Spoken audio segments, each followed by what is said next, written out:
Passionné par son travail, une maîtrise sans égale des carrefours les plus complexes de la ville de Douala aux heures d'affluence, Stanislas Ambelazé, alias Amot, inspecteur de police, il attire le regard de tous les usagers de la route dans l'exercice de son travail sur le terrain.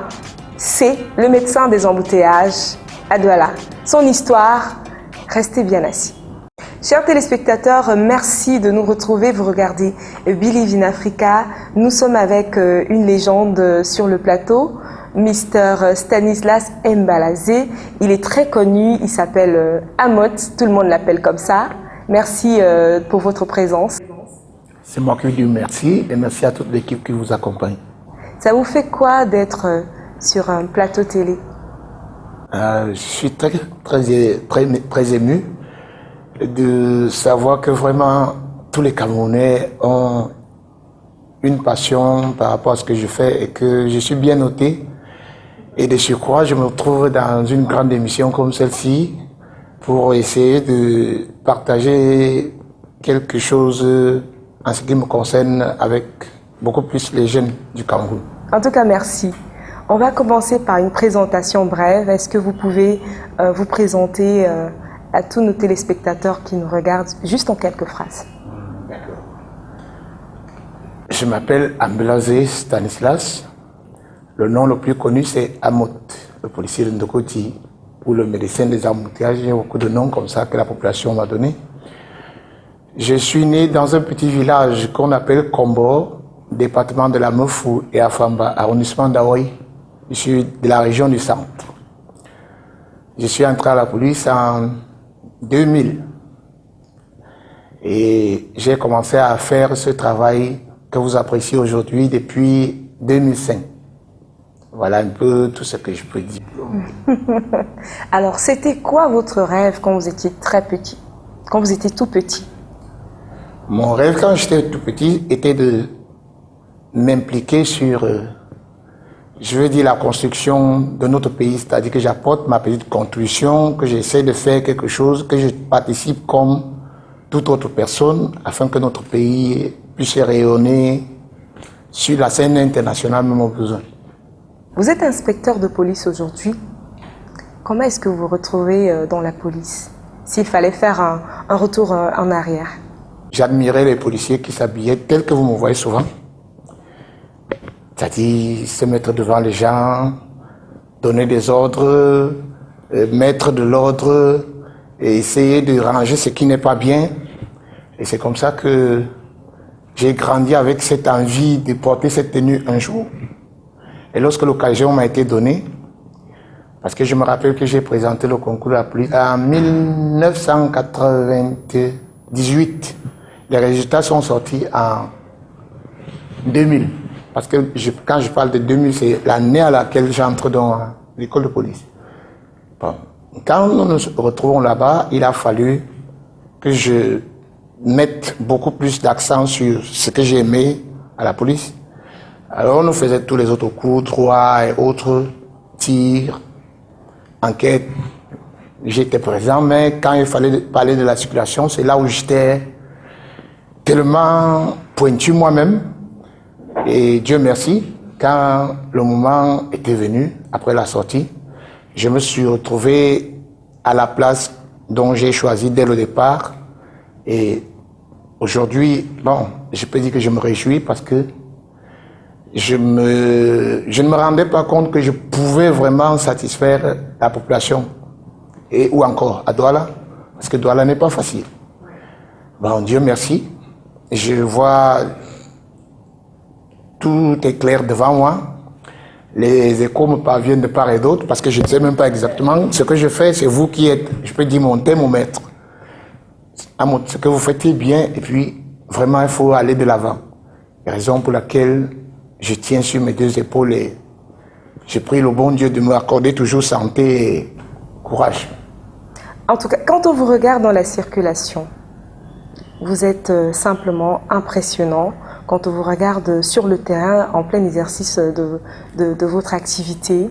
Vous avez le torse bombé, la tête haute, un déhanché remarquable. On est simplement fasciné par votre déploiement. Vous attirez le regard de tout le monde. Est-ce que vous avez été tout de même formé?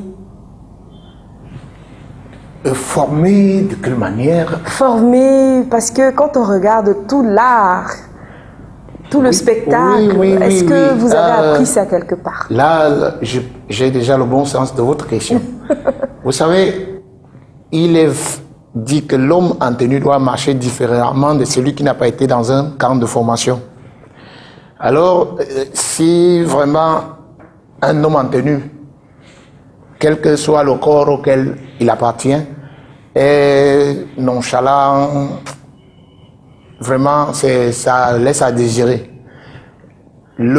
La tenue que l'on porte, c'est pour se mettre devant des inciviques, des indisciplinés, tout ce qui n'est pas, je veux dire, dans les normes dont la société a besoin. Il faut se démarquer, en fait. Oui, il y a donc un esprit de commandement qu'on vous inculque depuis le centre. On va vous dire que vous avez même déjà le droit de choisir ce qui est bon pour la population en matière de sécurité, en matière d'épanouissement, pour ne citer que ça. Donc quand je me déplace comme le propriétaire de lieu, comme le commandant, comme, je sais pas. Voilà. Wow. Et lorsque je suis dans cet état, dans mon fort intérieur, je gronde, je fais si, mais moi je suis content. Et je suis content pourquoi? Parce que j'ai fait ce que je voulais faire et j'aime bien le faire. Je vais prendre le cas de Ndokoti. Ndokoti, pour ceux qui connaissent Douala, c'est l'un des carrefours les plus complexes. C'est bondé de monde, c'est un truc de ouf. Comment est-ce que vous réussissez à rester concentré? Où puisez-vous cette énergie? Je me suis toujours posé la question. J'ai trois choses. Dieu m'a donné une bonne santé, parce que c'est un travail qui demande un physique un peu, je veux dire, c'est-à-dire au bon niveau. Et de deux, il faut un courage, parce que c'est pas tous les usagers qui vont venir avec l'esprit de dire oui par rapport à ce que vous faites. Hein. Il y a d'autres même qui viennent soit pour vous tenter, on ne sait pas. Bon. Mais moi, je ne gère pas ça.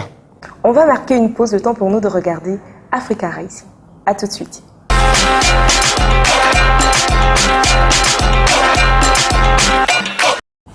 De retour sur ce plateau, Africa Rising, que des talents à travers l'Afrique. Ahmad, qu'est-ce que vous en pensez de tous ces jeunes qui se démarquent? Je suis plutôt aligné du côté de ceux-là qui sont capables d'encourager,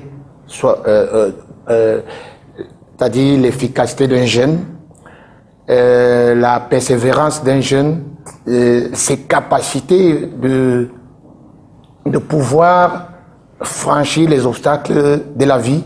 Parce que rien n'est, enfin, tout n'est pas toujours rose.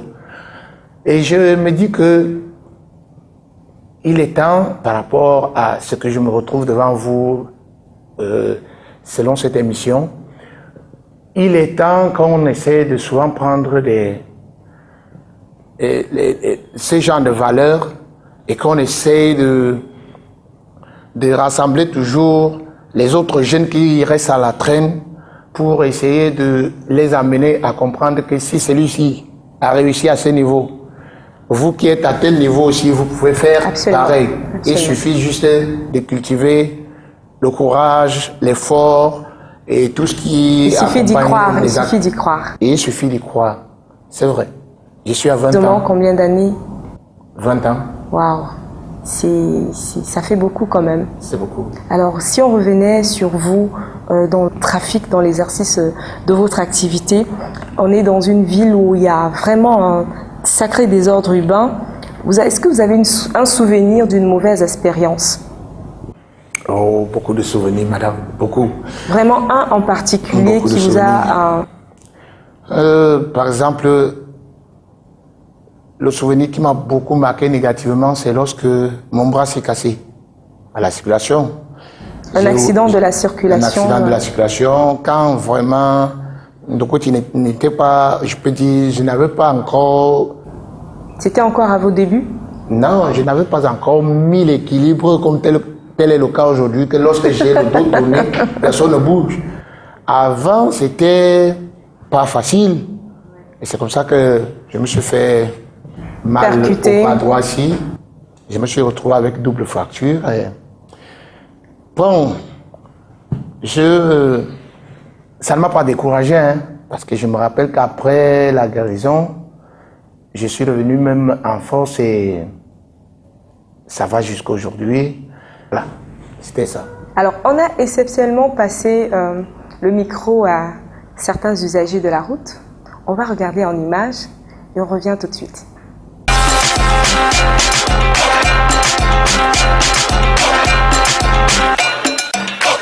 Amon, c'est le meilleur policier de tous les temps. Il connaît son travail, il maîtrise.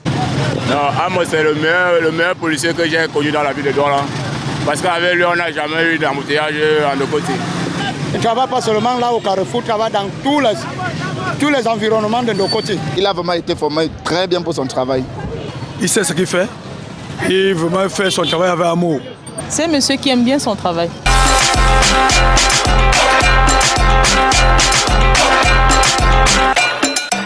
Alors, on a regardé ces magnifiques images. Vous fascinez tout le monde. Vous êtes en quelque sorte la star. Qu'est-ce que ça fait de recevoir autant d'éloges? Et ça rentre dans le cadre je veux dire, de la vie que j'ai eue dès l'enfance, d'en faire partie de l'équipe qui transporte soit les papins, soit les fers, soit les tôles pour la construction de notre édifice que je peux appeler le Cameroun. Et je suis très ému de savoir que la main que j'ai posée sur cet édifice n'a pas été vaine. Elle porte du fruit et peut-être, je me dis même qu'elle portera encore.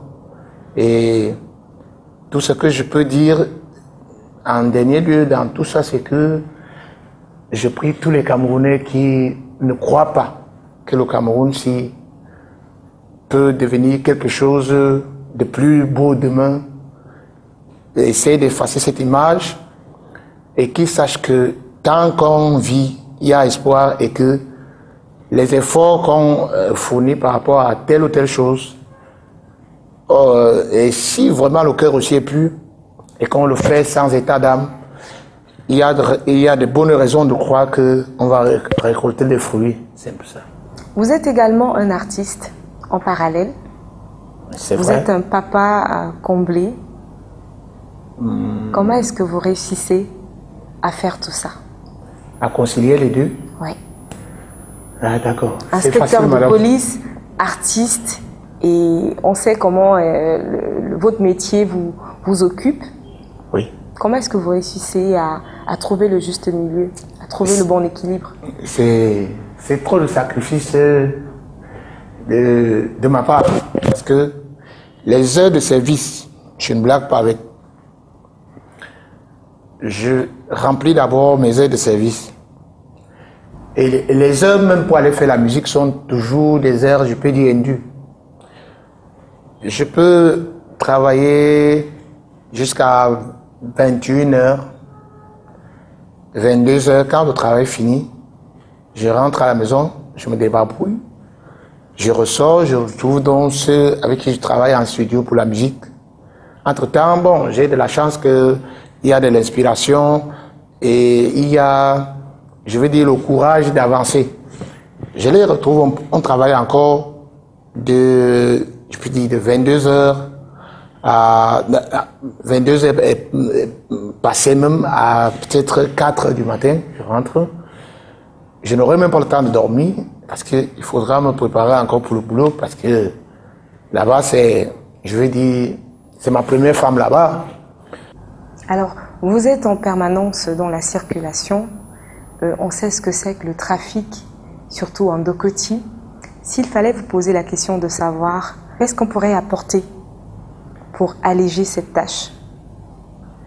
Pour alléger la tâche sur les Là, en embouteillages. termes de solutions, oui. des solutions. La réponse est simple, elle est visible, puisque la route elle-même témoigne de tout l'état, tout ce qui est à l'origine de ce qui nous fait avoir trop d'embouteillages. Il y a d'abord l'incivisme, qu'il faut lutter corps et âme. Il y a ce qu'on appelle le manque de respect vis-à-vis de son prochain. Est-ce que ce n'est pas aussi dû à l'absence des feux? Par exemple, le carrefour Ndokoti, principalement, c'est le seul carrefour à Douala où, à partir de là, vous pouvez aller n'importe où. Hein. Je veux dire, c'est le centre de Douala. Et quand c'est une très grande jonction de ce genre, non seulement j'ai remarqué quelque chose, c'est moi-même jusqu'à aujourd'hui, je ne comprends pas ça. Le taxi est fait pour le tour de toute la ville. Le taxi n'est pas fait pour garer ici des heures afin de charger et puis faire seulement, par exemple, Aqua, Ndokoti, non, c'est pas ça. Tout a dit que voilà autant de choses qu'il faut vraiment combattre pour que ça ne continue pas. Non, il y a tout un désordre. Ndokoti, il y a des parkings qui ont été construits par rapport à ce que si un taximan a transporté les usagers d'Aqua pour Ndokoti, il entre au parking, il les dépose, il reprend sa route, mais ces parkings sont occupés par les commerces, par les taximans eux-mêmes qui ferment tout. C'est toujours touffu. L'embouteillage ne peut pas finir en ce moment puisque le même taxi tourne à longueur de journée. Et comme il n'est pas scellé, ils sont nombreux. Ceux-ci aussi viennent, ils tournent à longueur. Tout, il faut vraiment que le gouvernement revoie. Par exemple, le problème de la pièce qu'on délivre au taximan, je ne sais pas si on délivre même encore ça qu'on appelle capacité. La capacité veut dire que le taximan connaît toute la ville. Raison pour laquelle il peut aller n'importe où, Bonendale, si c'est Carrefour Musique, si c'est Village, c'est comme ça. Mais il y a des taximans qui, c'est vraiment, pour moi, c'est écœurant que quelqu'un fasse une ligne de côté, à quoi, jusqu'à. J'ai même vu un jour un monsieur proposer 5 000 francs à un taximan que laisse-moi à l'aéroport depuis PK14. Comme lui fait PK14 de côté, il a refusé ça. Moi, je suis étonné. Donc, si on enlève ces commerces sur les trottoirs de Ndokoti, on discipline les gens. C'est compliqué. C'est compliqué parce que peut-être on a le cœur. C'est-à-dire, vous savez, madame, on ne peut pas vouloir la chose et son contraire. On a le cœur paternel ou maternel et on a envie de dire encore non. C'est difficile. C'est là où c'est difficile. Il faut choisir. On doit être strict, c'est ça? Oui. Si on enlève ces commerces, on interdit aux Besquinais de garer en plein carrefour, soit d'embarquer, soit de décharger leur... Non. Ouais. C'est-à-dire, d'après ce que j'ai essayé de lire dans certains documents, il est dit que les engins doivent se garer 50 mètres après le carrefour. Parce que tant que le carrefour ne respire pas, tout va rester concentré sur place et on aura de ces problèmes. Et quand on a ces problèmes, je ne sais pas ce qu'on va faire. Et si on dit qu'on veut éradiquer ce genre de mal, il faut vraiment prendre l'autoroute par les cordes. Oui, un bon matin comme ça, on dit non. Et c'est facile, c'est possible de dire qu'on dise non. Parce que la loi encadre tous ses besoins. Absolument. Bien sûr. Et il y a la manière dont les piétons marche en route, j'ai ce travail, ça me fatigue. Madame, je vais vous dire que moi, par exemple, je prends la peine, je coupe les engins, les véhicules, les motos, je laisse de l'espace. C'est le moment pour le piéton de traverser la route. Mais c'est pas ça. Le piéton est encore en train de regarder. C'est comme s'il est ailleurs. Et d'autres même, pour traverser la route, c'est comme si c'est un combat avec les engins. C'est la peur. Voilà. C'est compliqué.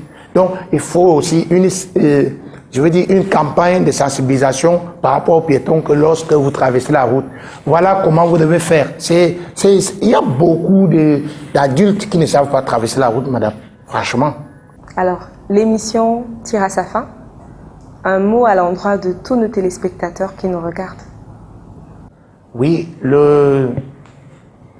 le petit message que je peux adresser à tous les téléspectateurs qui nous regardent, c'est non seulement je dis d'abord merci de leur aimable compréhension. J'ai encore beaucoup de chats à fouetter parce que tout le monde n'a pas encore compris que vraiment, lorsqu'on suit les normes, ça permet à tout le monde d'actionner ses pédales. Mais si on ne suit pas les normes, on bloque les pédales de certains et puis les choses vont mal. Donc je dis merci à toute l'attention que cette population accorde sur ma modeste personne. Je dis merci à tous ceux qui, de près ou de loin, aiment souvent me soutenir dans les circonstances de ma vie. Et je prie encore plus le bon Dieu de rendre notre pays prospère et qu'il comprenne que ce qu'on fait aujourd'hui, ce n'est pas pour nous, c'est pour nos enfants que nous allons laisser. Si on fait mal, ils vont juste aussi arriver à notre niveau où on s'est arrêté, ils vont continuer à faire mal. Mais si on fait ce qui est bien, ils vont aussi prendre cette petite lumière qu'on va laisser et ils vont faire même mieux que nous. Donc, qu'on sache afin que la population de Douala, afin du Cameroun en général, sache que les actes que nous posons, c'est soit au profit de nos enfants ou alors à la déroute de nos enfants. C'est un peu ça. Et merci encore à toute l'équipe en studio qui vous accompagne. Merci à vous particulièrement parce que je ne m'attendais pas à entrer dans ce genre d'émission qui est, je veux dire, hors du commun. J'ai souvent assisté à vos émissions ici, mais cette émission est particulière. Elle est, je peux dire, mon émission. Et ça rehausse l'image de ma modeste personne. Je ne sais pas si vraiment on peut calculer ça en argent et puis on trouve la somme. Non, je ne crois pas. Donc, merci beaucoup. Et je tiens à vous rappeler que à chaque fois que vous aurez besoin de moi, chaque fois que vous aurez besoin d'une communication quelconque par rapport à ma personne, vous l'aurez et je reste entièrement à votre disposition. Merci encore et encore plus merci. Alors, ce qui peut être un calvaire pour vos collègues, pour les policiers qu'on envoie dans la circulation compte tenu de nos réalités, vous le transformez carrément en plaisir. C'est une belle ambiance quand on vous voit, quand on vous regarde dans la circulation. On a envie de dire c'est l'incarnation d'un vrai leadership. On tient à vous encourager. Merci pour votre temps. C'était simplement un plaisir de vous recevoir sur ce plateau. Bien des choses à vous pour la suite. Merci une fois de plus. Et je voudrais ajouter une petite chose, c'est que dire le calvaire par rapport à un travail qu'on a choisi, non. Et je me dis que, et je l'ai souvent dit même à mes enfants à la maison, on ne trouve pas le paradis, on crée le paradis. C'est vrai, madame. Beaucoup de gens croient que d'autres vont créer un paradis et puis on arrive. Moi, je suis arrivé en Ndokoti, j'ai trouvé que c'était un carrefour des fantômes, au besoin. Et il y a beaucoup de gens qui parlaient même de ces choses que lorsque vous n'avez pas un cœur qui supporte, vous pliez vos bagages, vous partez. J'ai été dans la circulation, dans un embouteillage, en Ndokoti, j'allais à un mariage à 2h du matin. C'était un truc de ouf.